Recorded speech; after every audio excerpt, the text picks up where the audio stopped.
The Whispers in the Shadows by Jeremy West. I was only 10 when I moved to my dad's place.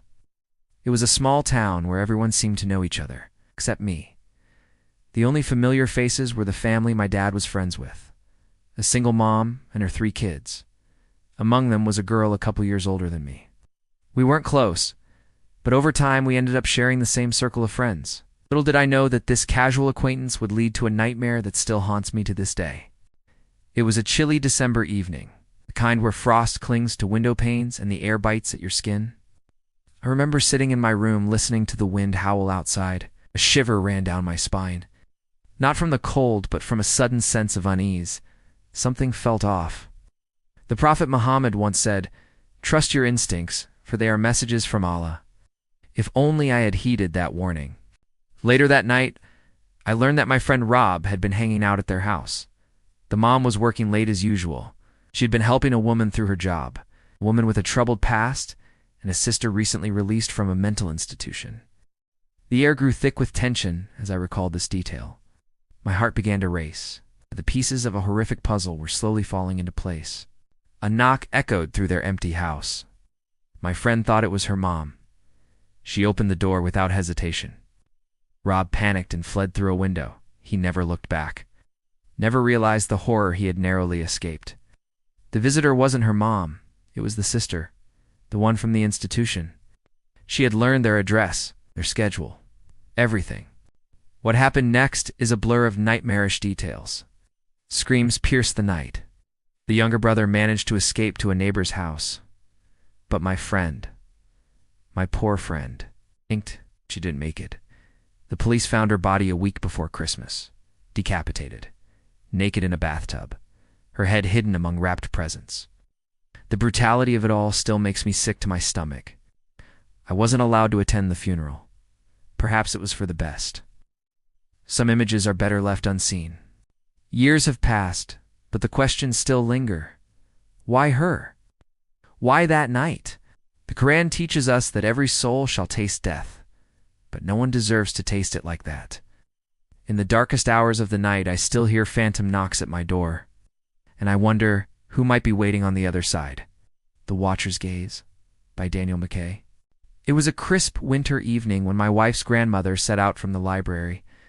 The sun had already dipped below the horizon, casting long shadows across the lightly wooded path. She had turned down a ride home, insisting on the walk to stay in shape. Little did she know that decision would change her life forever. The Prophet Muhammad once said, "Take advantage of 5 before 5, your youth before your old age, your health before your sickness." She was certainly embodying that wisdom. The first half of her journey passed uneventfully. Crunch of leaves beneath her feet and the occasional hoot of an owl were her only companions. But then she felt it. A presence. Someone was behind her. At first she dismissed it as paranoia. After all, this was a safe neighborhood. But the footsteps grew closer. Louder, more insistent, her heart began to race. She could feel eyes boring into the back of her skull. She quickened her pace. Home was so close now. She could see the warm glow of her porch light beckoning her to safety. Just 150 more yards. The stranger matched her speed, step for step. She could hear his ragged breathing now, feel the heat of it on her neck. Her fingers tightened around the strap of her purse. Inside was a .38 revolver, a gift from her late husband. Just in case, he had said. She never thought she'd need it, till now. 50 yards from home it happened. A rough hand gripped her shoulder. A gravelly voice growled, "Don't turn around. Hand over your purse or I'll cut you." Time seemed to stand still. Her mind raced through 1,000 scenarios, fight or flight. In that moment, she made a choice. One that would haunt her for years to come. She took a single step forward, spun around, and fired. The bullet struck him in the neck. He crumpled to the ground, gasping and clutching at the wound. She stood there frozen, unable to process what had just happened. The police arrived minutes later. They told her she had acted in self-defense, that she was brave, a hero even. But as she watched them load his body into an ambulance, she felt no relief, only a deep sadness. The man spent 5 years in a prison hospital before succumbing to complications, and every day until her own passing she lamented pulling that trigger. "I should have waited," she'd say, giving him a chance to change his mind. The weight of that split-second decision would burden her soul for the rest of her days. The Phantom SUV by Lindsay Carter. I was just a kid when it started, 8 or 9 maybe. My sister was babysitting me while our parents were out. She had a smoking habit back then. Was forced to indulge outside. I'd tag along to play and pester her. It was on one of those nights that we first noticed it. A white SUV idling at the end of our driveway. Windows tinted so dark you couldn't see inside. It's just sitting there, watching. At first we brushed it off as nothing, but it kept coming back. Night after night. Always the same routine. It would park at the end of the driveway while my sister smoked. Then retreat to the church parking lot when she went inside. Waiting. Always waiting. The air grew thick with tension every time it appeared. I could feel my sister's unease, even though she tried to hide it. Weeks turned into months. The SUV became a constant presence in our lives, a shadow lurking just out of reach. My father, a sheriff's deputy, called in a complaint. But by the time the police arrived, it had vanished into thin air. We thought it was over. We were wrong. After a long absence, it returned with a vengeance. More frequent, more brazen. The fear that had been simmering beneath the surface began to boil over. One night my sister had enough. She decided to confront whoever was inside. I watched from the carport as she marched down the driveway. Halfway there, she froze. Later she told us I felt a torturo, like I knew if I went any further I was dead. She retreated inside, pale and shaking. No, not throw yourselves into destruction. Oh, no. In that moment, she heeded its wisdom. The final encounter came when our family car was in the shop. We were all home for once. The SUV appeared as usual. This time, my father grabbed his gun and stormed towards it. The vehicle peeled out, leaving nothing but the acrid smell of burning rubber. As it sped away, my dad noticed something chilling. The license plate was covered in duct tape. We never saw it again. But the memory of those tinted windows still haunts my dreams. What did they want? Why us? Some questions are better left unanswered. The Intruder's Lullaby by Tyler Jameson. I was barely 5 when it happened. Our parents had just separated, and I was staying with my mom in her new apartment. 2 bedrooms at the end of a narrow hallway. I preferred sleeping in her bed, feeling safer there. It was a sweltering summer night, the kind where the air hangs heavy and still. Mom had left the window open, hoping for a breeze. The soft glow of streetlights filtered through the curtains, casting eerie shadows on the walls. I woke suddenly, in the dead of night. Something felt off. The room was too quiet. Even the usual hum of crickets had fallen silent. As my eyes adjusted to the darkness, I noticed our cat sitting in the doorway, staring intently into my empty bedroom across the hall. A chill ran down my spine despite the heat. This wasn't normal. He was always curled up at the foot of our bed. I watched as he padded into my room and let out a low meow. My heart began to race. I turned to wake my mom, panic rising in my throat. It took only seconds to rouse her. But when we looked back at the doorway, everything changed. There, standing in the shadows, was a man, tall, imposing, silent as death itself. He was already halfway out of my bedroom. How long had he been there? Just watching us sleep? What happened next is a blur of adrenaline and terror. Mom scooped me up and threw me out the screen window. She followed close behind. We hit the ground running, screaming for help. Lights flicked on in neighboring apartments. Someone called 911. When the police arrived, they found no signs of forced entry, just our front door unlocked. They speculated he must have left that way. But Mom swore she had locked and chained it before bed.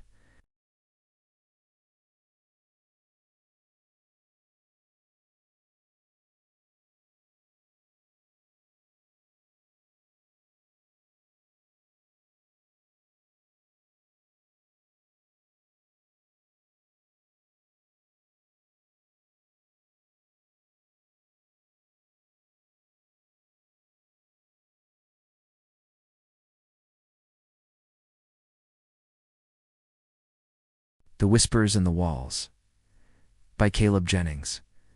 I was just a small child when my parents separated.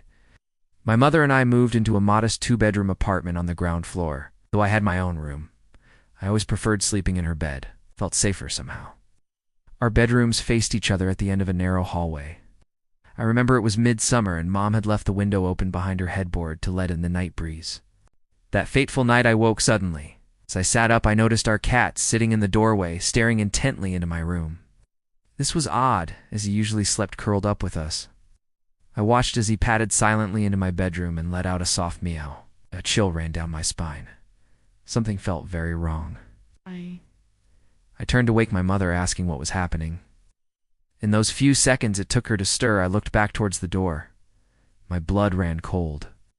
There in the shadows stood a man, a stranger, silently making his way out of my bedroom. Time seemed to slow to a crawl. I could hear my heart pounding in my ears, feel the sweat beating on my skin. My mother's eyes widened in terror as she took in the scene. In a blur of motion, she scooped me up and literally threw me out the screen window. She quickly followed as we began screaming for help, the cool grass beneath my feet, the smell of night jasmine in the air. It all felt surreal as neighbors came running. Someone called the police. When they arrived, they found no signs of forced entry. Only our unlocked front door. My mother swore she had secured it with both the deadbolt and chain. The officers speculated the intruder must have fled that way, but something didn't add up. A week later, as Mom cleaned, she made a chilling discovery in the water heater closet. A notebook filled with names and drawings, gloves, gum wrappers, evidence someone had been hiding, watching us. For how long? The thought made my skin crawl. I often think back to that night. To the stranger in my room, what were his intentions? How many times had he crept through our home as we slept unaware? The Quran teaches, and Allah knows what you conceal and what you reveal. But some mysteries remain unsolved. Some questions haunt us. In the stillness of night, I sometimes imagine I hear whispers in the walls, and I wonder, are we ever truly alone? The Laughter in the Dark, by Jordan McKnight. It was an ordinary day. I was doing laundry in my basement as usual until one of the lights blew out. My basement is divided by a wall and door, the laundry room on one side, the rest of the basement on the other. To get upstairs, you have to pass through both sections. The light that went out was in the main part, the only light, leaving it pitch black. I finished my chores, dreading the walk through the darkness. Heart racing, I exited the laundry room, made it halfway across. That's when I heard it. A loud cackle right behind me. Like a witch's laugh, but deeper, hoarse, as if she'd been smoking for decades. It was crystal clear. So close I could almost feel breath on my neck. Every hair on my body stood on end. I bolted for the stairs, taking them two at a time, lungs burning, pulse pounding in my ears. I slammed the door behind me, leaning against it, trying to catch my breath. Convinced myself I'd imagined it, but the sound echoed in my mind, that raspy cackle. It's a real, it's a wrong. I waited for my father to get home before changing the bulb. I've never told anyone in the house about what I heard that day, about the laughter in the dark. But sometimes late at night I think I hear it again, faint, distant, coming from below. And I wonder what's really down there in the shadows. What's waiting in the basement? The Quran says, and the jinn we created before from scorching fire, could it have been something otherworldly, or just my imagination playing tricks? Either way, I'm left with questions that haunt me, that make me hesitate before flipping off the lights. Make me wonder what's lurking just beyond sight. In the spaces between light and shadow, waiting, watching, laughing, The Uninvited Guest, by Mingy Cho. It was a typical evening tutoring a high school student. We'd been studying late and the buses had stopped running. He'd lived far away and begged to crash on my floor until morning. I was reluctant. It didn't seem appropriate. But he was so insistent I finally gave in. We returned to my small one-room apartment. I got into bed while he made a pallet on the floor. Soon we were both asleep. Hours later, I was jolted awake by his voice. "I'm really hungry," he said. "Let's go get some food." I blinked at him in disbelief. It was 2 a.m.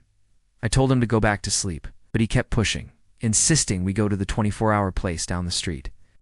I offered him some ramen from the kitchen. He refused. After several minutes of back and forth, I relented, left the apartment, and headed out into the night. As soon as we were outside, he turned to me, his face pale in the streetlights. "I'm not actually hungry," he said. My stomach dropped. I woke up and looked under your bed. My blood sleeping there, my blood ran cold. The world seemed to tilt sideways. I felt dizzy, nauseous.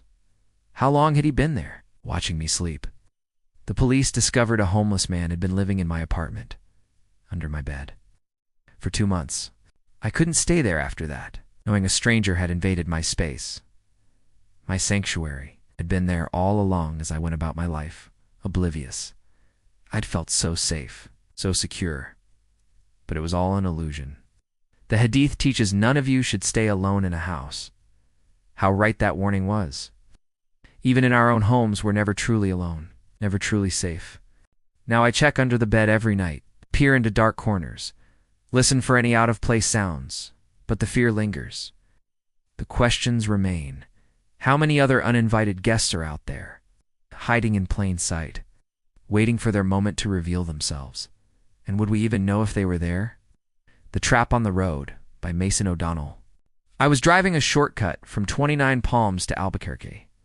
Miles of empty desert stretched in every direction. The 2-lane road cut through nothingness, just me and the asphalt and the vast emptiness.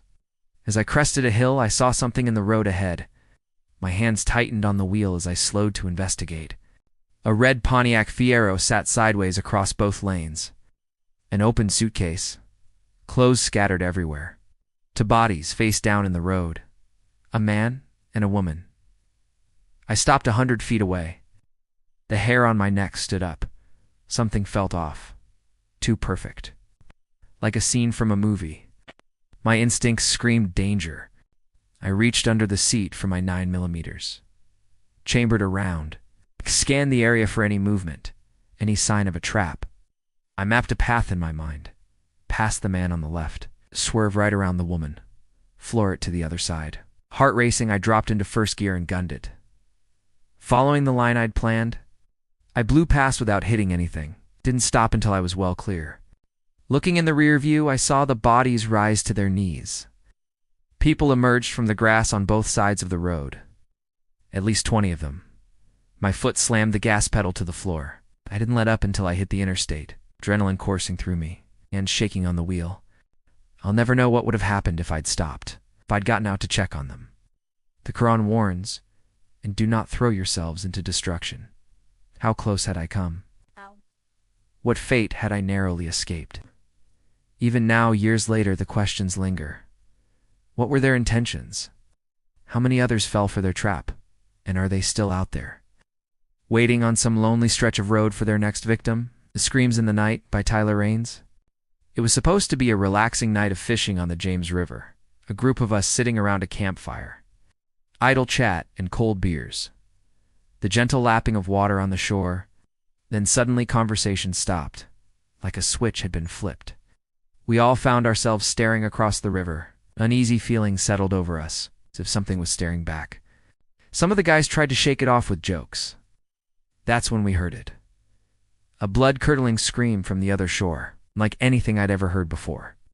It made every hair on my body stand on end, like a wild person with no language being gutted alive. No words. Just this high-pitched wail of agony and terror. We sat frozen, unable to move or speak.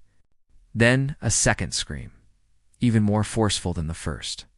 Several of us sprinted to our trucks for weapons. When we returned, we huddled around the fire, eyes fixed on the opposite bank, watching flickering shadows dance on the rocks, waiting, listening. The silence stretched on forever. Finally, a third scream shattered the night. But this time it came from our side of the river, from the bushes just yards away. Panic set in. We scrambled to gather our things, to get the hell out of there. As we piled into our trucks, we heard it one last time. It's just beyond the tree line. So close. We peeled out of there, leaving half our gear behind. I can still hear those screams echoing in my mind. Still feel the fear that gripped me that night. The Hadith says, when you hear the crowing of a rooster, seek Allah's blessings, for it has seen an angel. But what had we heard? What had we almost encountered? Some questions are better left unanswered. Some mysteries unsolved. But in the dark of night, I still wonder, and I listen for screams. The Intruder's Call by Derek Langford. It was just another Friday night. My friend was picking me up for a hockey game in the city. I rushed out the door, excited for the evening ahead. We joked and laughed the whole drive there. It wasn't until we arrived that I realized I'd forgotten my phone. I searched the car but came up empty. Figured I must have left it at home. During the game, I couldn't shake my worry. What if I'd dropped it somewhere? I borrowed my friend's phone and ducked into the bathroom to call mine. It rang 3 times before someone picked up, but they remained silent. Called out explaining I was just checking if I'd left it at home. Still no response. Assuming it was my little brother messing with me, I hung up. I got home late that night to an empty house. Called my parents to see where everyone was. They said they'd gone out to dinner and a concert with my brother. Left soon after I had. Should be home in about 30 minutes. While I hung up, realization hit me like a punch to the gut. If they weren't home earlier, who answered my phone? Fear swept over me as I heard the back door open and close. I bolted out the front to the neighbors and called the police. They found the back door had been left unlocked. Someone had simply walked in. Nothing was stolen. But the thought that we could have all come home and gone to sleep with a stranger in the house chilled me to the bone. The Quran teaches, and Allah knows what you conceal and what you reveal. But some things are better left hidden, some truths too terrifying to face. Who was in our home that night? So what were their intentions? And how many times had they been there before without us knowing? These questions haunt my dreams. Make me check the locks obsessively, peer into dark corners and wonder, are we ever truly alone? Or are there always uninvited guests lurking just out of sight? The Watcher in the Closet, by William Dorsey. When the new family moved in next door, I thought nothing of it, until I met their son. There was something off about him. An unhealthy obsession with slasher films. Always wanting to hear about my time in Vietnam, things no normal person would want to know. But what really set alarm bells ringing was his fixation on my 7-year-old daughter. He'd talk to her as she walked home from school, try to engage her over the fence when she played in the yard. But the final straw was when he called, asking to speak with her. I confronted him and his parents, made it clear he was to stay away from her. Or else, that's when things got weird. My daughter had always been imaginative, afraid of monsters under the bed and such. So when she said something was living in her closet, we didn't think much of it, especially since it was only there at night. We assumed it was just her overactive imagination. If only we'd known. Weeks went by. One night my wife and daughter were staying at my mother's. Settled in to watch some late-night HBO. Must have dozed off on the couch. Around 2 a.m., the phone jolted me awake. It was my neighbor. Their son was missing. They'd seen me up and moving around upstairs, so they called for help searching. My blood ran cold. I'd been passed out downstairs. No lights were on. I hung up and ran for my truck to grab my shotgun. As I came back, I saw the sheriff pulling up next door. That's when I noticed the light on in my daughter's room, silhouette pacing back and forth. The deputies found him there, the neighbor boy, waiting in my little girl's room, with a cozy setup in her closet. Said he liked to watch her sleep in the moonlight. How long had he been doing this? How many nights had he crept in unseen? The thought makes my skin crawl. The Hadith warns whoever believes in Allah and the last day should not be alone with a woman who is not his mahram. But what about those who don't believe? Those who prey on the innocent? How do we protect ourselves from the monsters hiding in plain sight? The watchers in the shadows? Some questions have no easy answers, but they keep me up at night all the same.